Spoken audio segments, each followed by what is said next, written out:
game on. It's game on. We are big on sports. Big on sports. The Uganda Cranes bowed out of the African Nations Championship tournament, but coming through with $25,000, finishing third after their goalless encounter against Ivory Coast. They do have an ex-international with the Uganda Cranes and the coach as well with Pro Line FC, that is in Mujib Kasule, through in studio to discuss the analysis of the Uganda Cranes. Give us an analysis of the Uganda Cranes and how they fared down in that is Morocco, and also their new signing, formerly with KCCFC. Good evening, sir. How are you? I'm good. Good to be here. Looking at your situation, you was once with the national team, and they went out there representing the country for the fourth year running in this competition after yesterday's goalless encounter. Could they have done better? Just the 1 point, the 1 goal, and the 2 defeats in the bag. Yeah, I think we could have done better, but unfortunately we didn't. When you don't win matches, you don't get points. You don't get points, you go home. That's exactly what we did. And looking at how they, of course, fared right from the 3-1 defeat against the Chipolo Polo, that 1-0 defeat against Namibia, and last night's draw against an Ivorian side who many thought would actually progress after they reached the quarterfinals in the last edition, 2016. When you look at those 3 performances, which one stands out for you? I think we only played well in the first half of the first match against Zambia. We had a brilliant first half, created more chances. We played more as a team. We were attacking fluently. There was coordination. There was understanding. You could see the tactics. But after that, when we went into the dressing room, we never came back. The worst game was the game against Namibia, because I think it exposed all our frailties. Namibia didn't do nothing. They kept kicking the ball back to us. They were disjointed. They couldn't put 2 touches together. They couldn't even clear the ball. We had the ball all the time, but we couldn't break them down because we did not know how to break teams down. This has been our biggest problem.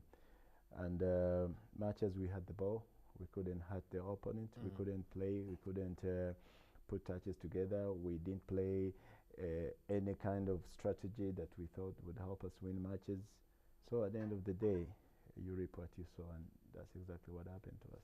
Coach, 2011 in Sudan, the first time Uganda appeared at the Chan tournament, they came through just the 1 goal. It was scored by Saddam Juma during the 2-1 defeat against Gabon.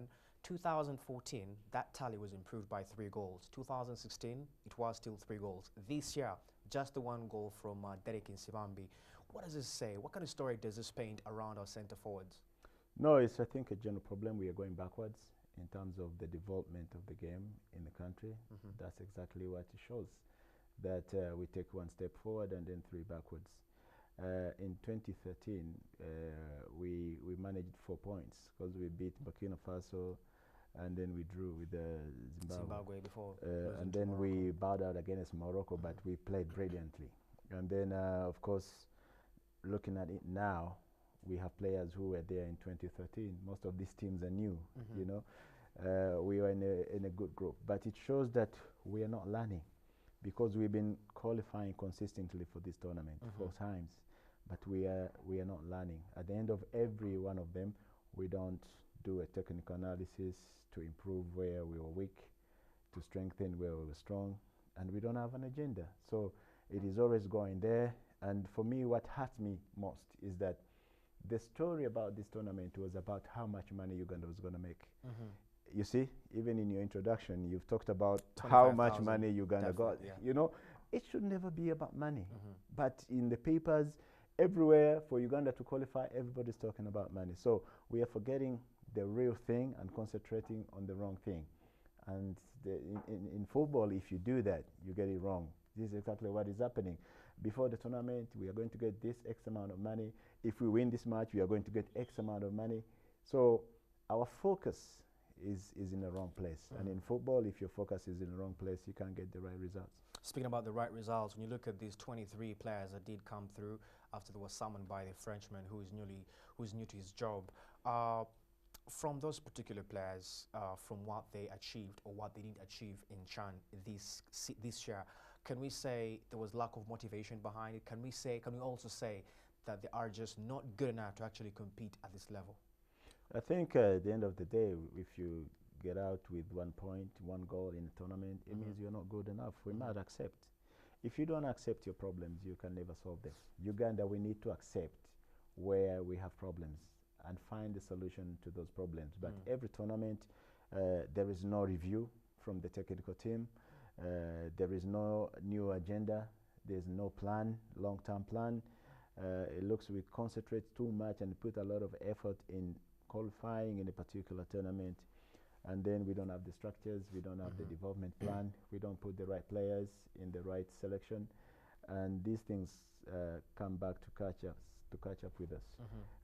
We need to have a long-term plan, a long-term strategy. I think the way the team was assembled and the way the coach was assembled was all a mess. You don't bring a coach 3 days to a major tournament. True. He doesn't watch the league. You can do that in Europe, because if you bring in a coach in England, he's already been watching the Premier League. He knows the players. But if you bring a coach to Uganda, he's never watched the league. He doesn't know the players. And then you give him the job 3 days to a major tournament. That's a recipe for disaster. Now, for the coach, he was using this tournament to learn the players that he had at his exposure. Now we are going to see him starting to make changes from what he saw and what he will see going forward. So all that was a mess, because there was no way he was going to coach them. Now he had to rely on the counsel and advice of the technical team and the people he found around. Did they give them the right advice? Sometimes we will doubt that, and the results show. If you look at the team selection, if you look at the entire setup, I'll give you an example. They took Saif Bate. They took him as a striker. He plays in his club as a midfielder. He was brought into the game as a defender. So that is a mess. That is a mess, you know, that you see that it shows the kind of organization and what we think and the seriousness we take the team. You don't go to a major tournament with 3 strikers because one of them got injured and you stayed with 2. Then players who are played in position they don't play at. You see, you could see in the first 2 games they are playing Chambade on the left-hand side. He doesn't play there in his club. You see, he's never played there in his club. So why does he start in this position for the very first time in a major tournament?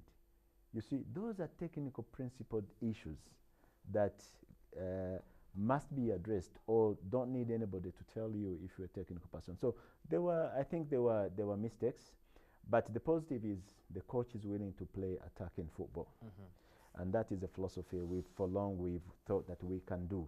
But for us to fit into that philosophy, it's going to take a while, and the philosophy must be built from the clubs, not at the national team level. The way the players play in the clubs is the way they play at that level. So you see a lot of tactical frailties in our game in the league, and it translates when people go to the national team and play. Gone are the days when you play survival football. You see, in this group, we were very experienced, more than all of them. All of them, yes. Yes, we were very energetic. You see, but they were more organized. Than we were. Yes, they had a plan. They had a strategy. Everybody we played, even Namibia, they had a plan to sit back and defend, to go for a draw. They say, okay, if we get one chance, maybe we'll beat them, but we are here to defend. That's the strategy. At least they came with an ugly strategy, but they had one. And at the end of the day, it worked. You know, they got us and hurt us at the very first very last minute of the game. But football is played with intellectual planning. We must have an agenda, have a plan, we have a system. The development must be well thought out. It's not a matter of going and taking players and throwing them on the pitch. It doesn't work. And now we have been seeing it, because the leagues that are beating us, because this was a measure of the leagues. Namibia is not known, not so much. The first time in the competition. You say first time in the competition, they're going to the quarterfinal. I'll give you an example. The last edition in Rwanda, we beat Sudan to qualify. So Sudan wasn't there. They have come back now. And they've reached the last 8. And they've reached the last 8, playing very well. That means they use their absence to put things right. You see, now they are back. You see, they are not disappointing. They've gone to the quarterfinal. For us, we've been going consistently for the last 4 editions. We are not moving. We are going backwards, actually. So we need to stop and ask the question, are we doing the right things? If not, what can we do to put them right? Coach, looking at the new coach in that is Sebastian. 5 games, the 2 friendlies, the Congo defeat and the 1-0 draw against Guinea. The 3 games in Chan, the group stages, the 3-1, the 1-0 against Namibia, and the draw yesterday. Can we judge him after those 5 games, or do you think there's room for improvement as far as his role with the Uganda Cranes in the next 3 years is concerned? Yeah, it's too early to judge him. It's too early to judge him. Like I said, he just found the boys in camp. He never watched them before, so he was trying to learn them as the tournament was progressing. So it's too early to judge him. There are certain things technical people will look at to see the coach, where he can be judged. For instance, substitutions. For instance, when you see a mess in a game, do you clean it before the next game? You see, I was disappointed that we had a very bad second half in the first game, and many major mistakes, many of them individual. Then we came into the second half. There was only one change with the goalkeeper. I expected more changes with the system and with the playing staff on the pitch. For instance, one of the key things I expected as a coach, to balance the team. The team was unbalanced when you play Alan Chambard on the left. I expect him to change that. The substitutions in the first game were very bad, because all the substitutions, instead of giving us impetus, we were deflated when they came on. So I expect that also to change in the next game. So there are certain things you see in a coach and say, okay, this can change or this cannot change.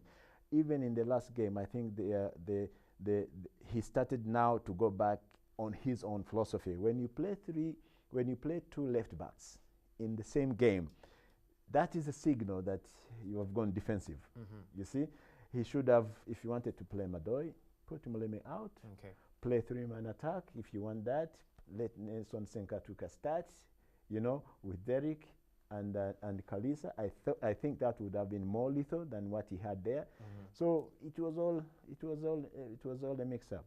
So we think we need to give him time to see how he builds his philosophy alongside the right players that he will choose himself.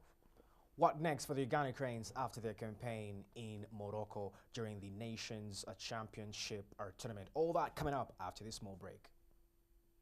Game on. It's game on. We are big on sports. Big on sports.